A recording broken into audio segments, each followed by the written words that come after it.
চারটে পরোটা, আনলিমিটেড তরকারি, একটা সেদ্ধ ডিম, এক টুকরো কাঁচা লঙ্কা দিয়ে মাত্র 30 টাকা। আমি জানোয়ার লাগি দেখছেন ভাই, খোঁড়াচ্ছে তাও সাইড দিন উঠে চলে যান। এত তাপের সামনে থেকেও এত ফর্সা আছো কি করে? রান্না দেখাও আমাকে না।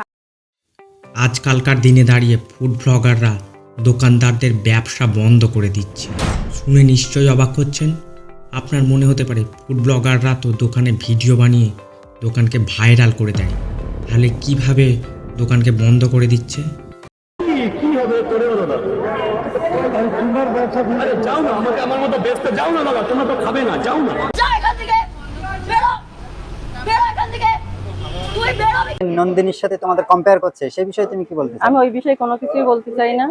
তাহলে বলি শুনুন, ফুড ব্লগাররা কোনো একটি দোকানে ভিডিও বানিয়ে সেই দোকানকে ভাইরাল করে দেয়। এরপর তার ব্যবসার টাইমে তাকে উল্টো পাল্টা প্রশ্ন করে, যার সঙ্গে খাবারের কোনো সম্পর্ক নেই। যেমন তোমার বাড়িতে কে কে আছে, তোমার কয়টি ছেলে মেয়ে, তুমি সিঙ্গেল না ম্যারেড, আর তোমার খাবারই কি এই চত্বরের সেরা খাবার? এসে বাড়িতে কে আছে, বউ আছে না মা আছে, বাবা আছে না কাকা আছে, এইরকম নানা ধরনের প্রশ্ন করে তাকে বিরক্ত করে। এর ফলে সেই দোকানে খাবারের লোকের চেয়ে ফুড ব্লগারের সংখ্যা বেড়ে যায়। খাওয়া দাওয়ার পরিবর্তে চলে ইন্টারভিউ। এর ফলে অহেতুক ভিড়ভাট্টার সৃষ্টি হয়। এর ফলে তার দীর্ঘদিনের কাস্টমার, যারা তার শুরু থেকে তার খাবার খেয়ে আসছে, তারা বিরক্ত হয়। এর ফলে তার দোকানে যাওয়া বন্ধ করে দেয়। এইভাবেই 1 থেকে 1.5 মাস চলতে থাকে। এরপর যখন সোশ্যাল মিডিয়ায় সেই দোকানের ফেস ভ্যালু কমে যায়, সেই দোকানদার যদি কোনো একটি ভুল মন্তব্য করে, তা নিয়ে শুরু হয় বিতর্ক। টাকাটা রাখুন আর যান এখান থেকে, চলে যান এখান থেকে। তার সেই ভুল মন্তব্যটি নিয়ে সোশ্যাল মিডিয়ায় তাকে নানাভাবে ট্রোল করা হয়। এর ফলে ফুড ব্লগাররা তার দোকানে যাওয়া বন্ধ করে দেয় এবং তার খাবার সম্পর্কে নানা রকম ভুলভাল মন্তব্য করে। ভাইরাল হওয়ার কারণে তার পুরনো কাস্টমাররা তার কাছে তো যাওয়া বন্ধ করে দেয়, এমনকি নতুন কাস্টমাররাও তার কাছে আর আসে না।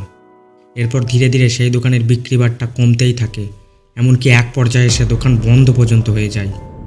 এইভাবেই ফুড ব্লগাররা মানুষের ব্যবসা বন্ধ করে দিচ্ছে। এর জলজান্ত উদাহরণ নন্দিনীদি, লালি ছাঙ্গানি, MBA চাওয়ালা, এর মতো আরও অনেক দোকান রয়েছে। আর আজকের দিনে ঠিক এমনটাই হতে চলেছে রাজুদার সঙ্গে। রাতের ভাত সকালে পান্তা ভাত রাজু বেচে। শিয়ালদার কোলে মার্কেটে দীর্ঘ 15 বছর ধরে এই পকেট পরোটা বিক্রি করে আসছে রাজুদা।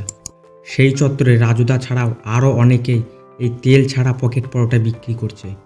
সকলের দামই সমান, 3টে পরোটা, আনলিমিটেড তরকারি, একটি সেদ্ধ ডিম, এক টুকরো কাঁচা পেঁয়াজ, মাত্র 30 টাকা। চারটে পরোটা, আনলিমিটেড তরকারি, একটা সেদ্ধ ডিম, এক টুকরো কাঁচা লঙ্কা দিয়ে মাত্র 30 টাকা, যাতে ট্রেনের টিকিট দিতে পারে। কিন্তু রাজুদার সহজ সরল কথাবার্তা এবং তার সততা অন্য সকলের চেয়ে তাকে আলাদা করে দেয়। বলে দাও দাদা, হেল্প করে দাও, টাকা পরে দেবা, ফোনে কথা বলো, এক্ষুনি দিচ্ছি। আগেও 3টে কুড়ি, এখনো 3টে কুড়ি, আরো 2 বছর পরেও 3টে কুড়ি থাকবে। তাই সে প্রত্যেক দিন ভোরবেলা তার বাড়ি থেকে এই পকেট পরোটা এবং তরকারি করে এনে এখানে বিক্রি করে। সে আগে প্রত্যেক দিন প্রায় 300 থেকে 400টা পরোটা বিক্রি করত। এরপর কোনো এক ফুড ব্লগার তার দোকানে খাবার খেয়ে ভিডিও বানায় এবং সোশ্যাল মিডিয়ায় ছেড়ে দেয়। এরপরই রাজুদা রাতারাতি ভাইরাল হয়ে যায়। ট্রেন্ডিংয়ের টপিক হয়ে ওঠে রাজুদা। ফুড ব্লগাররা খুঁজে পায় তাদের নতুন কন্টেন্ট। ফুড ব্লগাররা নিজেদের ভিউজ বাড়ানোর জন্য রাজুদার কাছে যায়। তারা পরোটার ব্যাপারে কম, রাজুদার ব্যক্তিগত জীবন নিয়ে বেশি প্রশ্ন করতে থাকে। এসে বাড়িতে কে আছে, বউ আছে না মা আছে, বাবা আছে না কাকা আছে, যেমন তোমার বাড়িতে কে কে আছে, তুমি দিনে কত টাকা ইনকাম করো, তোমার কয়টি ছেলে মেয়ে, এরকম নানা প্রশ্ন করে। এর ফলে রাজুদা বিরক্ত হয়ে যায়। ফুড ব্লগারদের ভিড়ের কারণে রাজুদার দীর্ঘদিনের পুরনো কাস্টমাররা বিরক্ত হয়ে যায়। এর ফলে রাজুদার কাছে খাওয়া তারা কমিয়ে দিতে থাকে। রাজুদার কাছে ফুড ব্লগারের সংখ্যা বৃদ্ধি পেলেও তার পরোটা বিক্রির সংখ্যা দিনের পর দিন কমতে থাকে। রাজুদার ব্যবসার টাইমে তাকে উল্টো পাল্টা প্রশ্ন করে। এর ফলে রাজুদা রেগে যায়। এর ফলে ফুড ব্লগারদের উপর নানা রকম মন্তব্য করে। কি হবে তোরে দাদা? আরে যাও না, আমাকে আমার মতো বেচতে যাও না দাদা, তোমরা তো খাবে না, যাও না। এর ফলে তাকে নিয়ে শুরু হয় ট্রোল। নানা রকমভাবে তাকে ট্রোল করা হয়। কিছু কিছু জায়গায় রাজুদা আবার অনেকের সঙ্গে একটু তর্ক বিতর্ক করছে যে তোমরা চলে যাও। রাজুদার অবস্থা নন্দিনীদের মতো হতে চলেছে। আপনাদের নিশ্চয়ই মনে আছে, আজ থেকে মাস 6 আগে কলকাতার অফিস পাড়া একটি দোকান খুব ভাইরাল হয়েছিল, নন্দিনীদির হোটেল।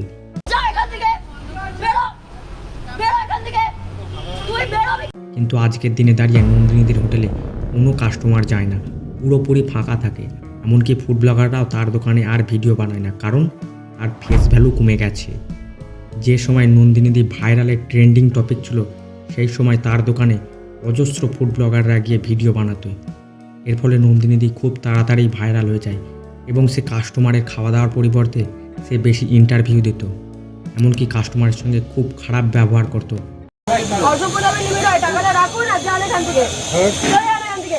এরপর এক সময় এসে নন্দিনীদির হোটেল বন্ধ হয়ে যায়, আর আজকের দিনে দাঁড়িয়ে নন্দিনীদির অবস্থা খুবই খারাপ, কোনো রকমে তাদের হোটেল চলছে। আর এই নন্দিনীদির মতোই অবস্থা হয়েছিল কলকাতার ক্লাব কচুরিওয়ালা লালি ছাঙ্গানির সঙ্গে। ব্যস্ত কলকাতার রাস্তায় 10 জনের মধ্যে 6 জন লালি ছাঙ্গানির ক্লাব কচুরি দিয়ে সকালের ব্রেকফাস্ট করতো। এরপর হঠাৎ কোনো এক ফুড ব্লগারের ভিডিও ভাইরাল হয়ে যায়, এর ফলে ফুড ব্লগাররা তার দোকানে ভিড় করতে থাকে। যেহেতু দোকানটা খুবই ছোট্ট ছিল, তাই তার কাস্টমারদের খাবার দিতেও খুব অসুবিধা হতো।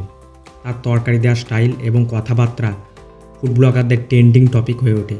এমনকি পশ্চিমবঙ্গের বাইরে থেকেও তার দোকানে ফুড ব্লগাররা ভিডিও করতে আসতো। এই সোশ্যাল মিডিয়ার দৌলাতে এই লালি ছাঙ্গানি সারা ভারতে বিখ্যাত হয়ে যায়।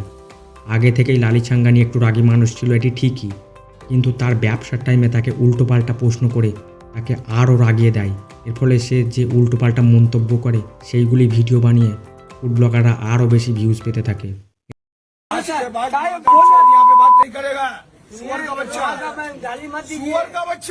এরপর লালি ছাঙ্গানির ফেস ভ্যালু কমে গেলে তার নামে উল্টোপাল্টা ভিডিও বানায় যে লালি ছাঙ্গানি খুবই রাগী, সে ফুড ব্লগারদের তাড়িয়ে দেয়, এইরকম নানাভাবে তাকে অপমান করতে থাকে। আর লালি ছাঙ্গানি সেই ক্লাব কচুরির দোকান আজ খুবই শোচনীয় অবস্থা। আপনার কি মনে হয় ফুড ব্লগাররা কি শুধুমাত্র দোকানদারকে ভাইরালই করছে? না, ফুড ব্লগাররা দোকানদারকে ভাইরাল করছে ঠিকই, কিন্তু সেটি তাদের নিজের স্বার্থে। এরপর তাদের স্বার্থ মিটে গেলে সেই দোকানদারদের ব্যবসা বন্ধ করে দিচ্ছে। আর ফুড ব্লগাররাও তেমন, কোনো একটি দোকান ভাইরাল হলে সেই দোকানেরই ভিডিও বানাবে। কেন, অন্য দোকানেরও ভিডিও বানাও, তাদেরকেও ভাইরাল করো। আখেরে লসেতে ফুড ব্লগারদেরই হচ্ছে। তাই বলছি, দোকানে যাও, খাবার খাও, খাবারের রিভিউ করো, কোনো দোকানদারের ব্যক্তিগত জীবন নিয়ে তাকে প্রশ্ন করো না। এর ফলে সে বিরক্ত হয়, এমনকি একসময় রেগে যায় এবং তোমাদের ওপরই নানা রকম মন্তব্য করে। বলে তোমরাই তাকে আবার অপমান করো। এক সময় যাকে তোমরা ভাইরাল করছো তার ব্যবসায় তোমরাই নষ্ট করে দিচ্ছ। আপনার কি মনে হয় সেটি অবশ্যই কমেন্ট বক্সে জানান। আর এই রকমই ভিডিও পেতে আমাদের চ্যানেলটি সাবস্ক্রাইব করে আমাদের সঙ্গে জুড়ে থাকুন। ততক্ষণের জন্য টাটা, বাই বাই।